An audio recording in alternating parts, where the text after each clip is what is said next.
Lions TV, this is a Q&A, a question-answer VT, following on from the one we did a couple of weeks ago, seemed quite popular. Thanks so much for your questions. We've had over 100 questions in across Facebook and Instagram. Let's crack straight on. We went with Instagram last time out, so we'll start questions this week from you lovely lot on Facebook. James Barnett opens us up on Facebook and asks, what's changed in the dressing room and why are the results now so consistent? It's a good question. I've thought about this one myself. As we're Millwall fans, you know, and all fans from other teams will say, oh, you know, it's just not running for us. We've just been unlucky. And it can be a bit of a muggy thing to say at times. But I honestly believe that was the case. We had games away from home. Bristol City, we should have won. First game of the season against Notts Forest, we should have won. I could go on and on. The away games that we should have got something from, and we never did. Only 2 away games where we didn't deserve anything from, probably, 3 all season. Norwich, Derby and Wolves. Other than that, we was the better side in all of them, and we just weren't getting the rubber green. I mean, the amount of chances and possession we had against Notts Forest was a joke. We had goals disallowed in games, balls off the underside of the bar.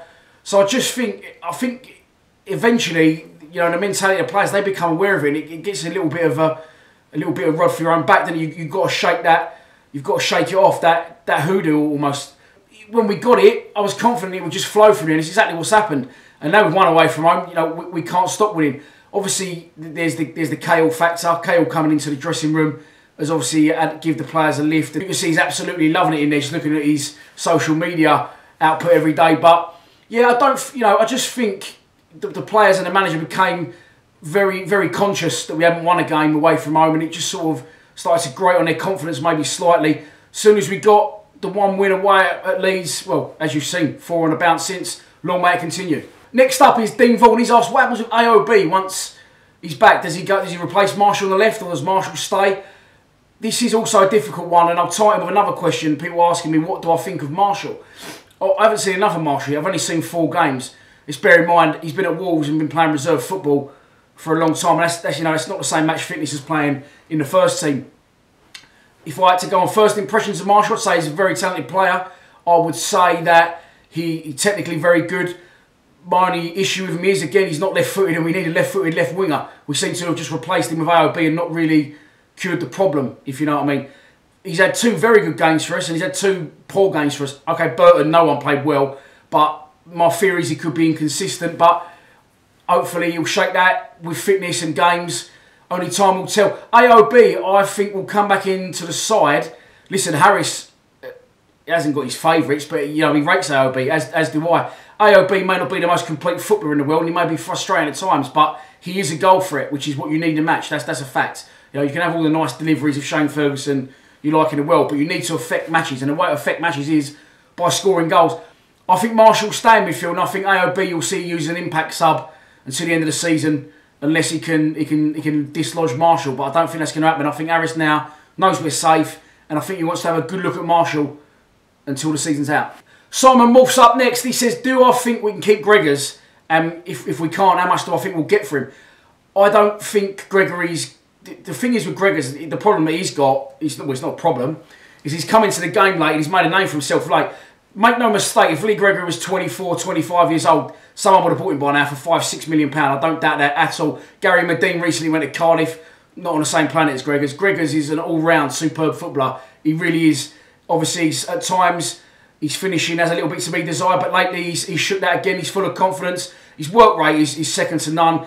He's a complete footballer. He's got everything. But unfortunately for Gregors, I think he's 29, pushing 30. And now, I mean, who's going to take the chance on him now? You may have seen 5 years ago a West Brom, you know, a Hull, a Norwich, someone maybe take a chance on him. But, you know, he's tied into the end of the season. I can't really see where he'll go at the end of the season. I think for him as well, he seems happy at the club. He seems settled. I can't see he's going to get one bash at the Premiership, not unless we get promoted. I think that's only up there for him now. But yeah, I think he'll stay. I think he'll sign a new contract. I think he recently signed one anyway, so with the option to extend again at the end of this season. So for me, Gregors ain't going anywhere, luckily. Gary Comley, he's asked a very good question here, saying I've been discussing with a few of my mates recently. Who do I think is worth the most in our squad to sell as cash, and how much? Now, if you had to go for our squad, I honestly think, and people are going to think I'm mad, well, you may not, some people do think I'm mad. Jake Cooper has got a lot of potential. I'm not saying he's a finished article by any stretch right now. Some people say, no, he's a donkey. He's not a donkey. He's a very fucking good defender for 23 years old in this division. Now, for me, I'm not saying he's at it now, but I'm saying 2-3 years from now, I can see, you know, we've seen it before with our defenders. I can see a Crystal Palace, a Stoke, you know, someone along those lines, a Sunderland, a Middlesbrough, who are going into the Premier League with not a massive budget and they want some defenders. I can see someone coming in for Jake Cooper eventually. I can. I say, I'm not saying it, I'm not basing this on now. This is how you judge. This is how you judge a good player. You don't judge a player on, oh, he had 2 good games. Oh, he's good. Oh, he's had 2 bad games. Oh, he's shit. It doesn't work like that. If you can see a good player a mile off and you know your football, now, I'll stick my neck on the line here. Jake Cooper, as I covered before, Ronaldo at Man United, he was awful at Man United at first. He was doing step-overs in his own box. The more these players play, the better they get. Jake Cooper's at Rennes, he's dropped a mil, now he's on his way back up as far as I'm concerned, as opposed to Tunnicliffe, Man United, Fulham, Millwall. For me, he's just going to drop and drop. But I'm going to go with Jake Cooper. He's young, he's doing very well on our side, and I think in time he'll get even better and better and stronger, and someone eventually could pay around the £5-6 million mark for him. Ricky Dobson, where do you think we should strengthen next season, and how big do you think our budget will be? We haven't got much of a budget, as we know. It's always undisclosed as well, so you don't actually know what sort of budget we have got. I'm hearing we paid around 1.2 million for Jed and Saville combined. I don't know how true that is, but that's what I was told. We need to strengthen. We need a left-footed midfield player that can do the business in this league. That's what we absolutely need to give us a bit of balance. I mean, look how well we're doing without one. And also a goalkeeper. We absolutely need a goalkeeper. I've got no confidence in Archer whatsoever. You know, I keep seeing his stats that he's had clean sheets after clean sheets. It's because of the 2 in front of him. This is the reason he's keeping so many clean sheets. He didn't have anything to do at Burton. What he did have to do, he did well. For me, Jordan Archer's not to this level by an absolute mile, and it's showing more and more all the time. But listen, let's hope he gets to the end of the season and he doesn't make as many mistakes as he has been. Listen, the last thing I want is I want to sit here with you and go, listen, I was wrong. Jordan Archer's, he's brilliant for us. That's brilliant. That's what we want. He's our goalkeeper. But he's not up to this standard of football. And I think in the summer you will see Harris delve into the goalkeeping transfer market. Dave Martin, you know, he's not bad as cover, but he's not going to be your bread and butter goalkeeper. Tom King, obviously, don't rate, although I think he looks like a good young keeper. The thing is with a goalkeeper, if you want to be successful, your goalkeeper has to be in the top 3 players in your team. Without a doubt, you need a strong goalkeeper because, and they are open for more criticism, because if the ball goes past the centre forward under his foot, goes through to midfield, goes under Saville's foot, it goes through the centre halves. Hutchinson misses the header, it goes through to the keeper. Goes through to the keeper, it's a goal. There is no comebacks from that, and that is why, okay, he's in the firing line for more mistakes. People say, oh, well, so-and-so missed the chance, they didn't score, so-and-so give the ball away. You need your goalkeeper to be outstanding. You need him to dig you out of shit. And that's why having an average goalkeeper isn't going to cut it in this league. Well, in my opinion, far below average. But, yeah, this is the problems we have got. Or not problems, listen, we're flying. We've come a long, long way. But if we want to progress further next season, we need a left-footed midfield player. We need a goalkeeper. And I'm sorry to say it, we may need a centre-forward as well.